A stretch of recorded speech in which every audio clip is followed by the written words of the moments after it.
Hey, RetconRaider here. Well, sadly, the launch date for Wasteland 3 has been pushed back.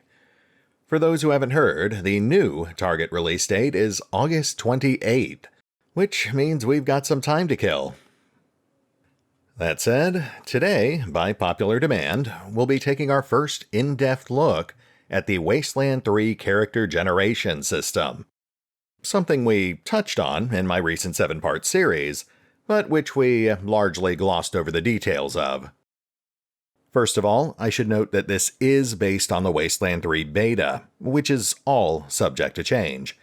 It's comprehensive enough to at least give you an idea of how to plan out your ranger team, but don't take anything here as gospel. The other thing is that there's actually way too much for us to cover in a single video, so we will be splitting this into a 2-part series.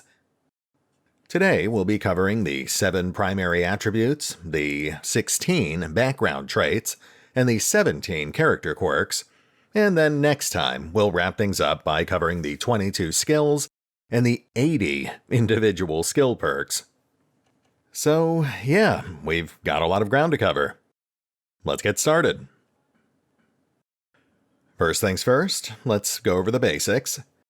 Much like in Wasteland 2, Wasteland 3 uses a modified version of the Classic system, which itself is loosely based on the Special system introduced by the Fallout franchise. As the name implies, the Classic system encompasses 7 primary attributes: coordination, luck, awareness, strength, speed, intelligence, and charisma. By default, you'll start with 2 points assigned to each of these 7 attributes, but they can range as low as 1 to as high as 10. A first-level character will essentially start play with 21 points to distribute as you see fit, but it is important to note that you will start gaining additional attribute points, beginning at level 3, at a rate of 1 attribute point per level. Now, we don't actually know what the level cap in Wasteland 3 will be, but I'm currently operating under the assumption that, like in Wasteland 2, it will be level 50. If that's the case, then by the time you reach that cap, you'll have gained a total of 69 attribute points, which means you'll be just 1 point shy of maxing out all 7 of your primary attributes. Now, let's take a slightly closer look at each of these 7 primary attributes. What do they actually do? Well, first up, we've got coordination, which represents your character's physical condition, self-control, and overall resistance to hostile effects. Each individual point you put into coordination grants a stacking bonus of plus 3% to crit resist, and plus 5% to status resist, which is pretty much exactly what it sounds like.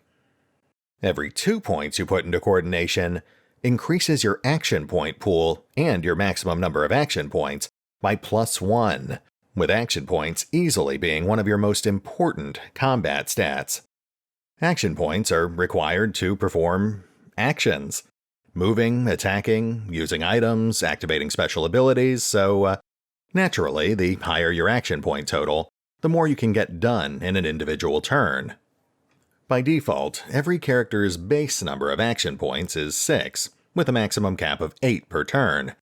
Coordination serves as the primary modifier to this value, but it can also be modified by certain quirks, traits, as well as various in-game items and status effects. It's also worth noting that every attribute will provide you with a small additional bonus if you actually max it out at 10 points. In this case, maxing out coordination at 10 will also grant an additional plus 3% crit resist, plus 5% stat resist, and 1 additional action point. That essentially means that at a minimum coordination of 1, you'll have 6 action points per turn, with a cap of 8, a 3% chance to resist critical hits, and a 5% chance to resist hostile status effects. At a maximum coordination value of 10, you'll instead have a base 12 action points per turn, with a cap of 14, a 33% chance to resist critical hits, and a 55% chance to resist hostile status effects. Next up, we've got Luck, which of course represents your character's ability to twist the fickle fates in their favor. This is a somewhat unusual attribute in that it primarily influences a number of unique substats, which each have a small chance to proc during combat, providing a wide variety of beneficial effects. This can include up to a 10% chance to automatically refund an action you just took, up to a 20% chance to get a lucky crit or mega crit, up to a 20% chance to evade a successful enemy attack, up to a 20% chance to downgrade an enemy critical hit, up to a 20% chance to double any healing you receive, and up to a 5% chance to double any monetary or scrap-based rewards you receive. Somewhat more reliable, every 2 points you invest in luck will also increase your base penetration value by 1. The higher your penetration, the more likely you are to inflict full damage on an armored opponent. This is especially important with faster but weaker attacks, such as brawling, blades, handguns, or most other small arms. Your base penetration value starts at 0, primarily modified by your luck as well as your currently equipped weapon. Taking your luck all the way up to 10 will grant an additional bonus point of penetration, for a maximum base value of 6. One last thing worth noting is that in the original Fallout trilogy, a high luck was required to trigger certain special random encounters.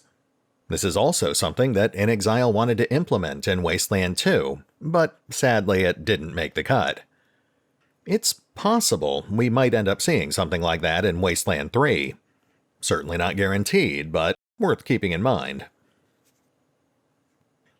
Next, we've got Awareness, which represents your character's sense of their surroundings. This one's pretty straightforward. Each point you invest in Awareness grants a plus 2% to your base hit chance, and plus 1 to your base perception. Hit chance is fairly self-explanatory, but the perception substat essentially replaces the active perception skill from Wasteland 2. Whenever one of your rangers gets near a buried cache, a hidden trap, or a stealthy enemy, your passive perception attribute will determine whether or not they can actually spot that object. That means it'll generally be a good idea to have at least one perceptive character in your squad, preferably someone near the front of the marching order. For every 2 points you invest in Awareness, your ranger will also receive a plus 2% ranged damage bonus. Again, fairly self-explanatory. If you ramp your Awareness all the way up to the maximum value of 10, you'll also gain an additional plus 2% hit chance and plus 2% range damage bonus, for a grand total of plus 10 perception, plus 22% base hit chance, and plus 12% base ranged damage. Next we've got Strength, and that is, of course, your ranger's raw physical power, as well as their ability to shrug off physical harm. Each point you invest in Strength grants plus 4 to your base con, plus 1 con per level, and plus 0.1 meter to your throwing range. Every 2 points you invest grants an additional plus 10% melee damage bonus, making it vital for brawling or melee-based characters. I think most of that is self-explanatory, but it is worth noting that your base Constitution value is 36, so at a minimum strength of 1, you'll start with 40 Constitution, and gain 1 additional Constitution per level. If you ramp your Strength all the way up to 10, you'll gain an additional plus 4 Constitution, an additional plus 1 con per level, and an additional 0.01 meter to your throwing range, for a grand total of 80 base Constitution, plus 11 Constitution per level, 2.1 meter throwing range, and plus 50% melee damage. It's also important to note that certain pieces of heavier equipment, such as big guns or heavy armor, will require a minimum amount of strength to wield effectively. You can still equip them if you want, but you will suffer an unspecified penalty, which stacks for each point below the requirement you are. Next, we've got Speed, which represents your character's physical quickness and reaction time. As you might expect, every point you invest in Speed grants plus 3% to your character's evasion and plus 5% to their initiative. Evasion starts at a base value of 0%, and I believe it directly counters your opponent's hit chance. Initiative, on the other hand, is definitely very subjectively useful. It basically only comes into play when your characters engage in combat without initiating it themselves. If you're ambushed or an enemy attacks you abruptly in the middle of dialogue, your initiative will determine whether or not each individual ranger in your squad can react before the enemies get to take their turn. After that, combat initiative will ultimately fall by the wayside. For every 2 points you invest in speed, you also gain plus 0.2 meters to your character's combat speed, which determines how far your character can move at the cost of a single action point. Base combat speed is 1.4 meters. Of course, it is important to remember that the game takes place on a 1 meter square tactical grid, so fractions will always be rounded down. In this particular case, that means that 1 action point would only move you 1 space, 2 action points would move you 2 spaces, but 3 action points would move you 4 spaces, and so on. It's also worth noting that maxing out your speed will grant an additional plus 0.2 combat speed, plus 3% evasion, and plus 5% initiative, bringing you to a grand total of 2.6 base combat speed, 33% evasion, and a 55% chance to act in the event of a sneak attack. That brings us to intelligence, which represents your ranger's ability to make mental connections and do tactical thinking. Each point you invest in intelligence will grant you plus 3% to your critical chance and plus 0.1 to your critical damage multiplier. I think those are both pretty self-explanatory, but it is worth noting that your base critical chance is 0%, and your base critical damage multiplier is 1.0. That basically means that with a minimum investment of just 1 point in luck, you would only have a 3% chance to critically hit. And even if you did, you would only inflict 10% extra damage. As with most stats, if you boost your intelligence to the maximum value of 10, you'll also gain an additional plus 3% critical chance and plus 0.1 critical damage multiplier. In that case, you would end up with a 33% chance to critically hit, inflicting 210% normal damage.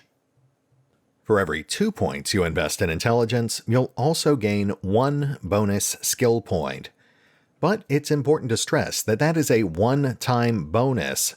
Unlike in the original Fallout games, or in Wasteland 2, you do not gain additional bonus skill points per level. All characters, regardless of their intelligence, will gain 3 skill points per level.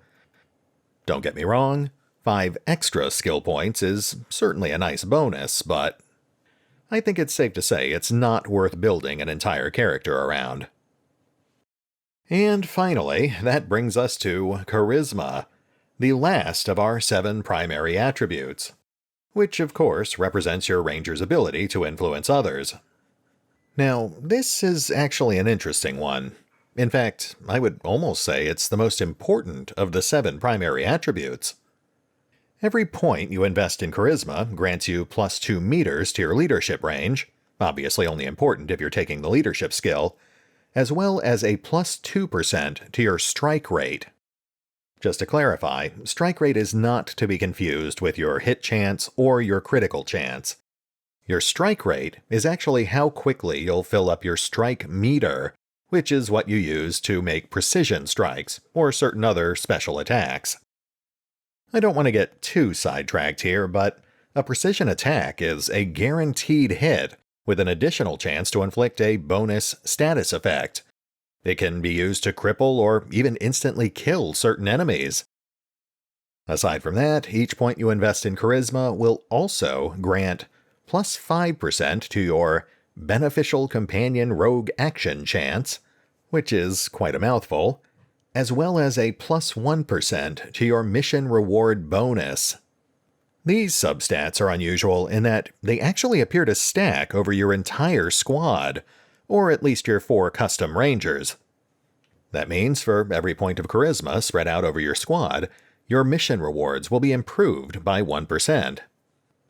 It's also particularly important for NPC companions because, unlike in Wasteland 2, it doesn't appear you can actually reduce their chance to go rogue. What you can do, however, is improve the chances that when they do go rogue, they'll end up taking a beneficial action. This can include things like attacking an opponent, taking cover, healing an ally, as opposed to negative actions, which would include things like freezing up, running away, or charging recklessly out into the open. Even more important, every 2 points you invest in charisma will also grant a plus 5% experience point bonus, which is actually pretty huge. It might not seem like much, but it is important to note that in Wasteland 3, your average level up only seems to cost about an average of 250 experience points. So every extra experience point really does make a difference. Just like every other stat, maxing out your charisma will grant you a small additional bonus. In this case, plus 5% bonus experience, plus 2 meters to your leadership range, and plus 5% to your strike rate. That means investing a full 10 points into your charisma, which actually isn't all that far-fetched, would grant a grand total of plus 30% to your experience bonus, a 22-meter base leadership range, and plus 25% to your strike rate, which otherwise varies by weapon type. On top of that, it also cumulatively contributes towards the party-wide effects, such as your overall mission rewards, as well as the chance that your NPC companions will stay sane during combat. Whew, and that is it for attributes. Give me a second to take a breather, and we will move on to background traits. Okay, so background traits. Now, background traits are mandatory. There are 16 to choose from, and each character gets 1. Thankfully, backgrounds are a lot more straightforward than attributes. They're basically just a minor bonus to a single substat. There is some flavor text thrown in, but I'm not sure if that actually has any impact on the actual campaign. Based on what I've seen in the beta, I'm assuming it is purely amusing fluff. Stuff that you can safely ignore. That said, let's start working through the list. First up, we've got Bookworm, which I've gotta say is easily my favorite of the lot. It grants a flat plus 10% experience bonus, the equivalent of 4 points worth of charisma.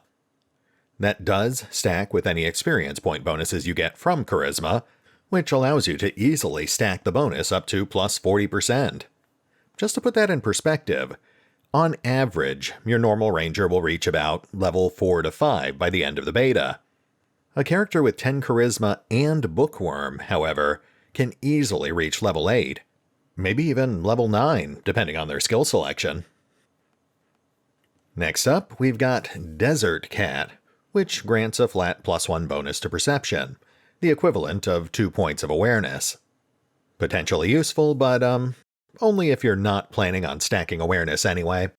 Though I suppose it is possible that the final campaign might include hidden objects that require more than 10 perception to detect. Not terribly likely, but certainly worth keeping in mind. Then we've got Disciple of the Metal, which, aside from having an awesome name, also grants plus 15% to all of your fire damage. Fire damage completely ignores enemy armor. It's only reduced by fire resistance. If you're planning on making a character who relies on flamethrowers or Molotov cocktails, then it's definitely worth considering this background. After that, we've got the thematically similar Explodomaniac, which, as the name implies, grants plus 15% to explosive damage. Much like fire damage, explosive damage also ignores conventional armor. It's also a little more common, a little more powerful, but also a lot more expensive. So, something to keep in mind. After that, we've got Goat Killer, which, despite the fanciful name, really just amounts to a plus 5% to your critical chance, the equivalent of slightly less than 2 points of intelligence. Simple, straightforward, not particularly impressive, but worth considering if you're building your character around the idea of crits. Then we've got Grease Monkey, which I'll admit is a bit of a wild card. It grants plus 10% bonus damage against vehicles, which, honestly, we have no context for. There were no hostile vehicles featured in the beta or the alpha, so we have no idea how common they'll be or how powerful they might be. I feel like this background would be more viable if it also included robot enemies, but it's hard to say that for certain until we actually see the final campaign. Next we've got Lethal Weapon, which grants plus 10% to your melee damage bonus, the equivalent of 2 points worth of strength.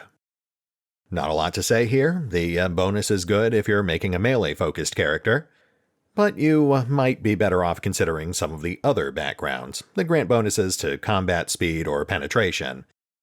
Really, it's going to come down to your individual build and playstyle.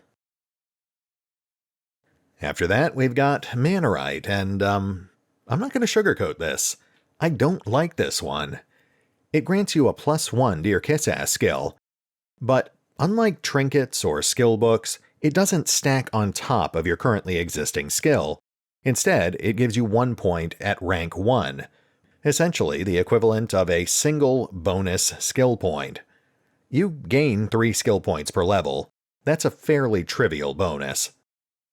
Might be potentially useful during the tutorial and maybe the first area after that, but you will quickly outgrow it. You're honestly better off choosing a different background. After that, we've got Moneybags, which is basically the same thing, except with barter instead of kiss-ass. I would say this one's debatably even less useful than Mannerite, because there are less barter checks during the early game. Again, not entirely useless, but definitely one of the less impressive background options.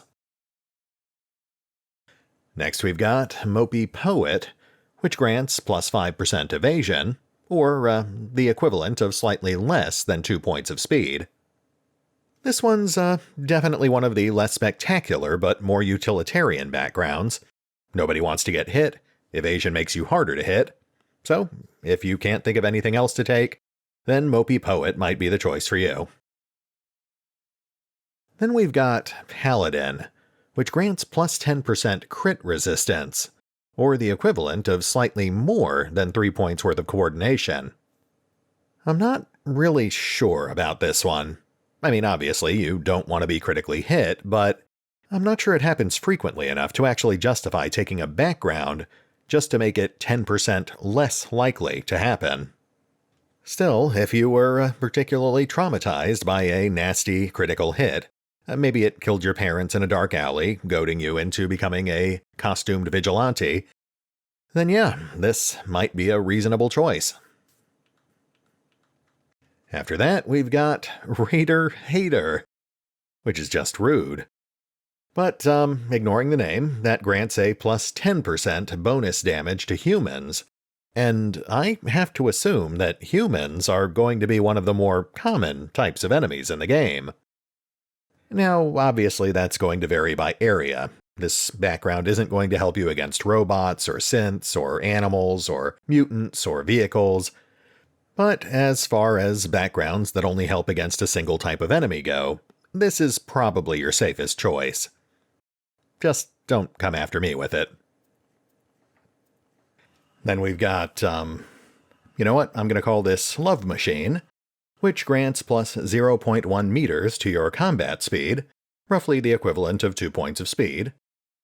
Much like Mopey Poet, this is another fairly utilitarian background choice. Everyone needs to move, so that extra combat speed will come in handy. I'd say that this background is best suited for melee characters who want to be able to move quickly anyway, or characters who are going to be wearing heavy armor or carrying heavy weapons, including rocket launchers. In those cases, it'll help offset the natural combat speed penalty. Then we've got Stoner, and this one grants plus 10% to status effect resistance, the equivalent of 2 points of coordination. It's not terrible, but much like Paladin, I feel like status effects aren't common enough to really justify taking a background just to partially counteract them. Could come in handy, but it really depends on how often you let the enemies hit you. A better strategy might be to just try not to get hit so often.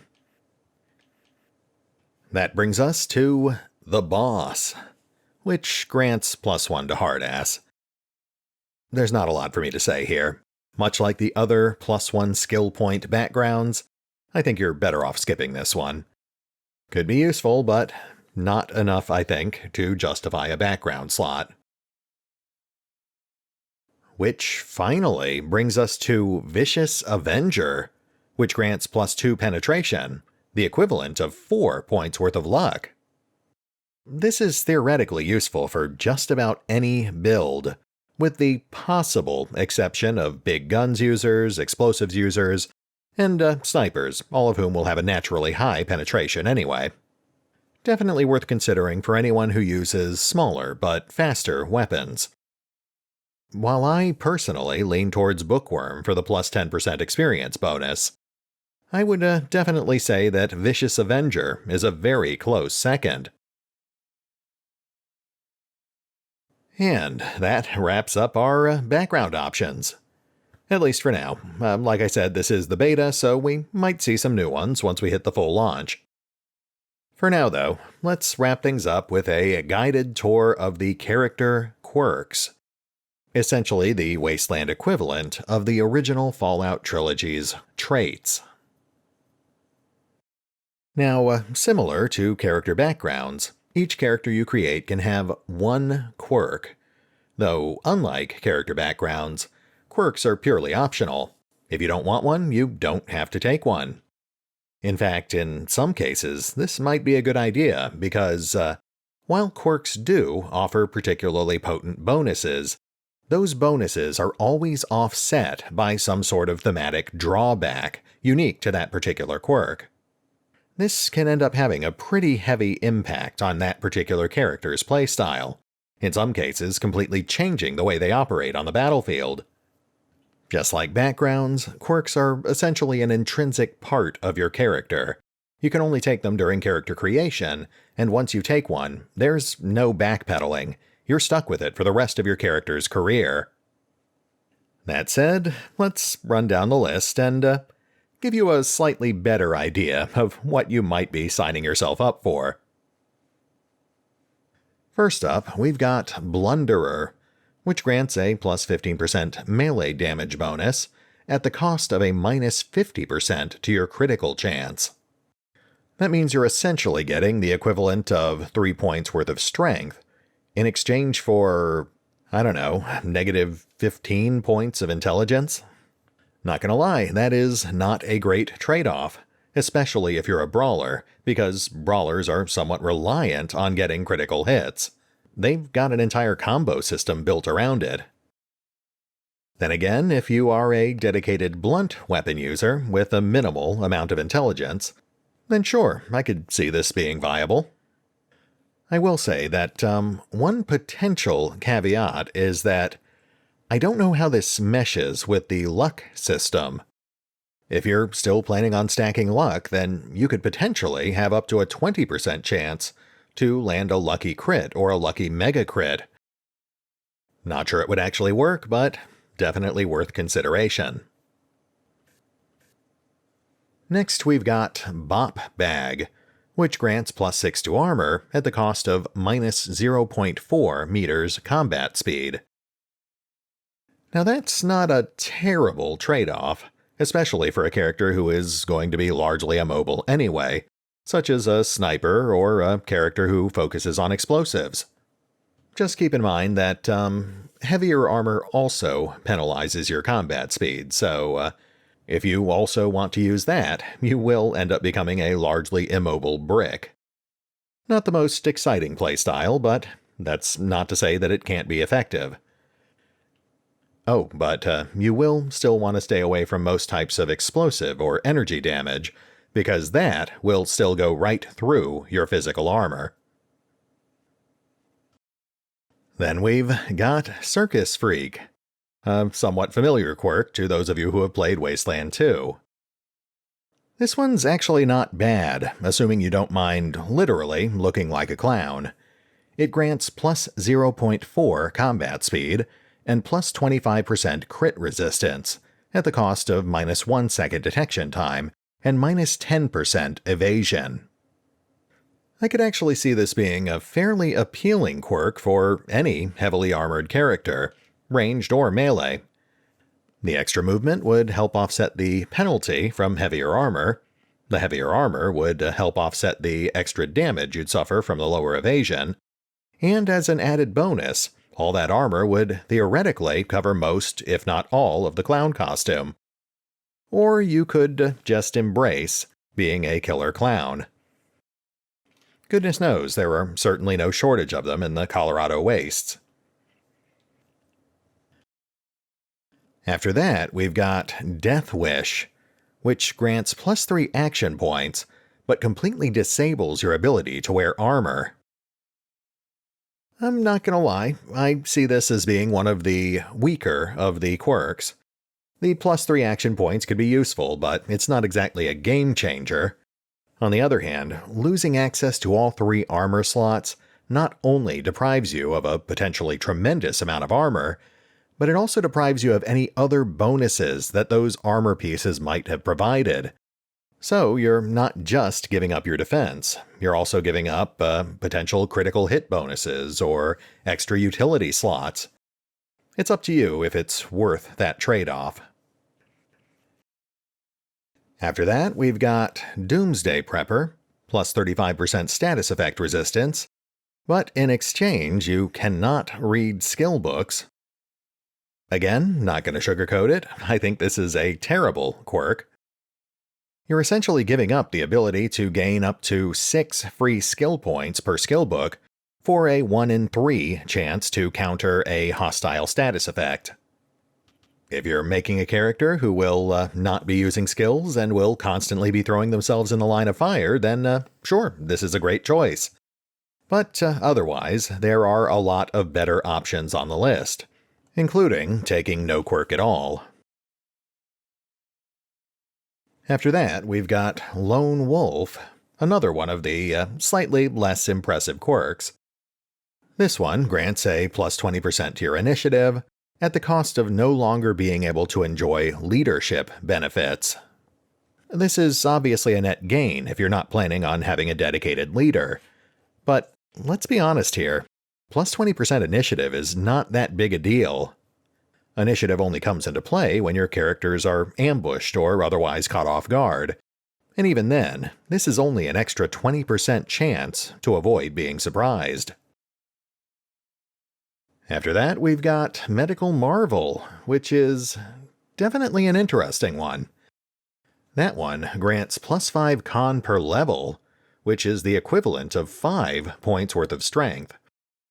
The downside is that you can't be revived in mid-combat, but let's be honest here.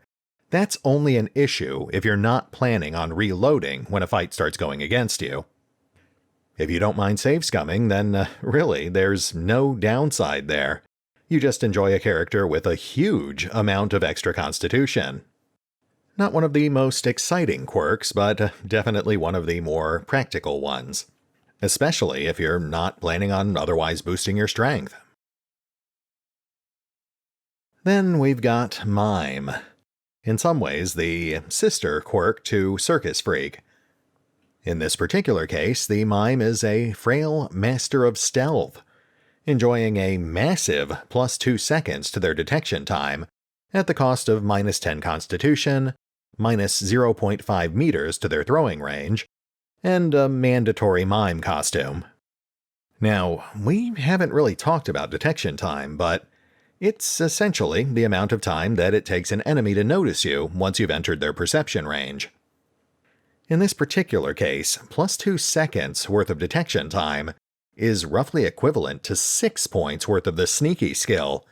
It's more than enough time to simply stroll past most enemies, or to walk up right behind them and stab them in the neck. Much like with Circus Freak, this is a quirk that is heavily weighted in the player's favor. The penalty to con is trivial. The penalty to throwing range only matters if you're using grenades or deployable robots. Ultimately, it really comes down to whether or not you're willing to have your character dress like a mime. Personally, I could see having a lot of fun with a melee assassin. But if you are not planning on playing with stealth, then this is a quirk you can easily skip. After that, we've got Poindexter, sure to be a fan favorite for any skill-based character. This quirk grants an extra +1 skill point every 3rd level. Aside from skill books and the one-time bonus from intelligence, it's pretty much the only way you can give your character more skill points than usual. Unfortunately, that does come at a fairly substantial cost. In this case, -8 to your base con and -3 con per level. I'm actually not entirely sure how that works, because your base con per level is 0, +1 per point of strength. I don't think you can actually gain negative con per level, but it does seem to imply that if your strength is 3 or lower, you'll actually end up gaining 0 additional con each time you level up.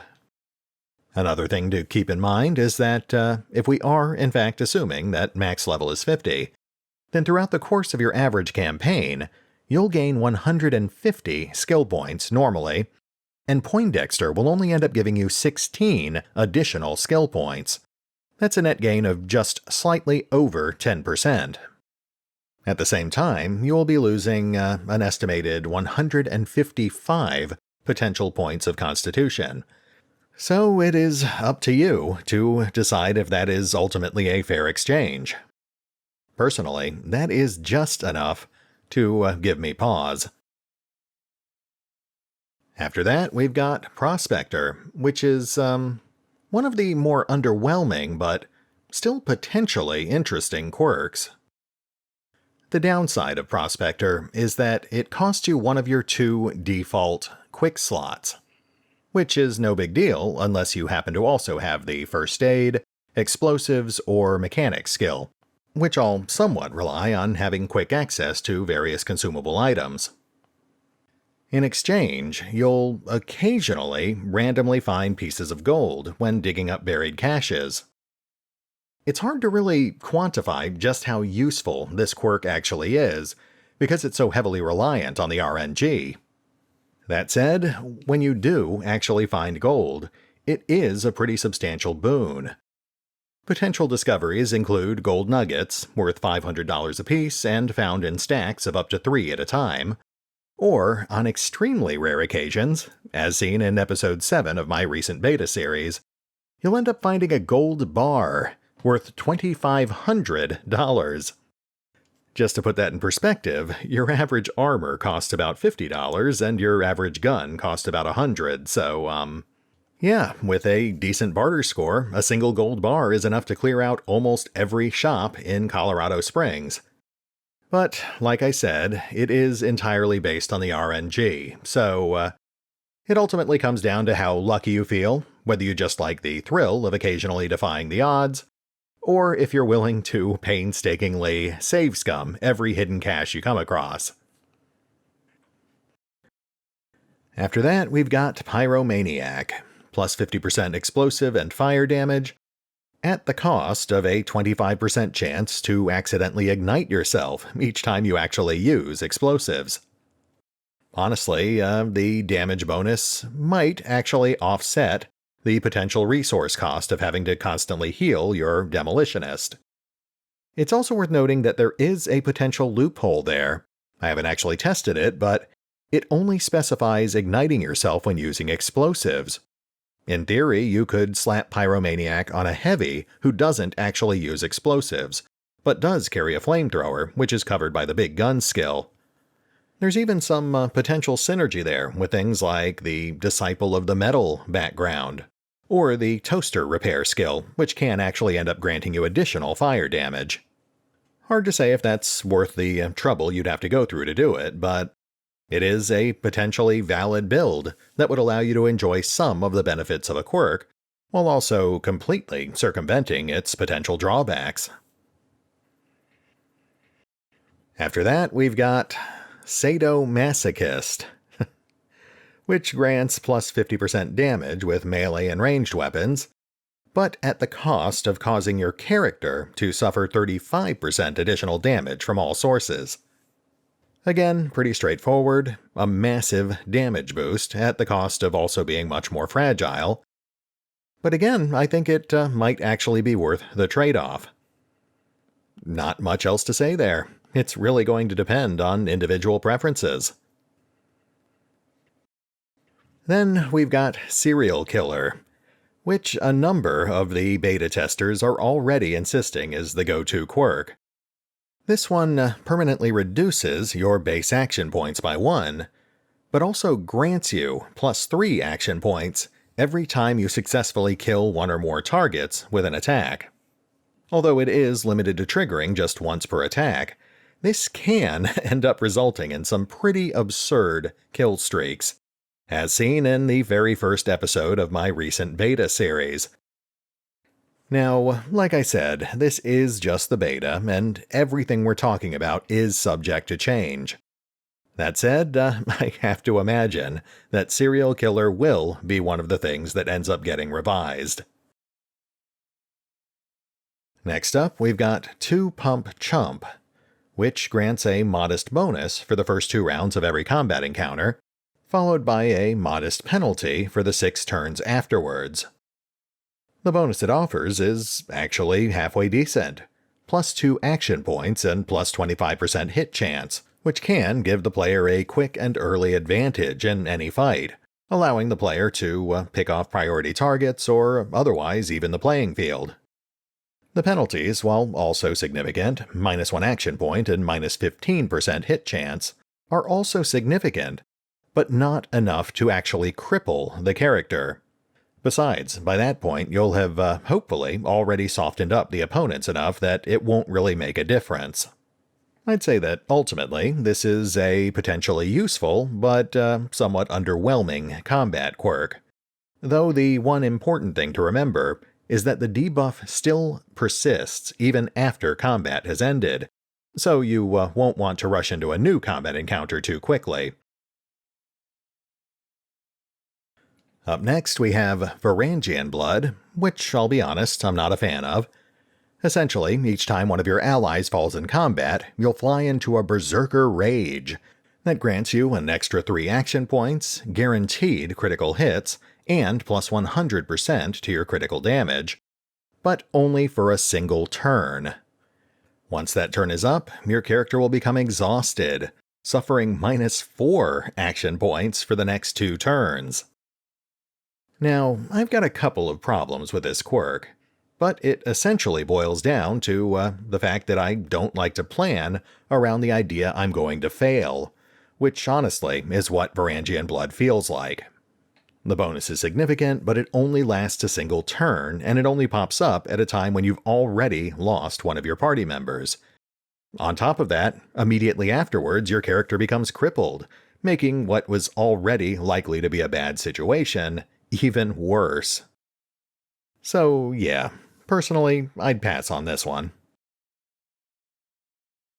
Moving into the home stretch, we've got Waste Roamer, which grants plus 100% resistance to bleeding, burning, frozen, poisoned, and shocked, which don't necessarily encompass all of the status effects, but it definitely covers the more common ones.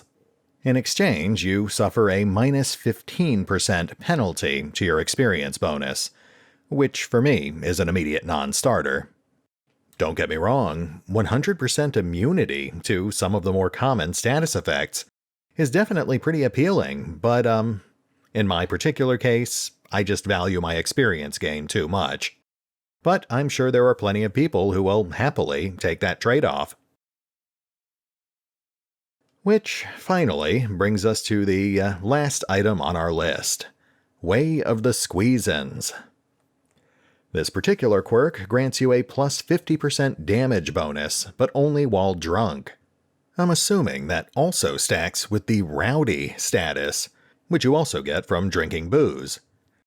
That's a pretty significant bonus, but it's heavily offset by the -2 penalty to your action point pool. Essentially, you'll be doing enhanced damage per attack, but you'll get less attacks overall. Add to that the constant resource cost of having to purchase booze, not to mention having to remember to drink it before every fight, and the perpetual drunken haze that pops up every time your character enjoys a drink. It's hard to say if this is actually worth the trade-off. I'd say it's close, but again, as with many of the quirks, it will come down to personal preferences. Anyway, I've lost track of time, but I feel like I've been talking for over an hour. My throat's getting dry and my eyes are getting tired. So let's go ahead and hit the pause button here. Hopefully you can understand why I decided it was necessary to break this into 2 separate parts. That said, we will hit the pause button for now, but we'll pick up here next time, as we conclude our tour of the Wasteland 3 character generation system, by taking a look at the 22 separate skills, as well as the 80 perks that are attached to them. See you then! Oh, and remember, although I do love talking about Wasteland 3, you can find out more about the game by visiting the official website, the official YouTube channel, the fan-run Discord server, the official Facebook page, the official Twitter feed, or the original crowdfunding campaign over on Fig. Links are in the description.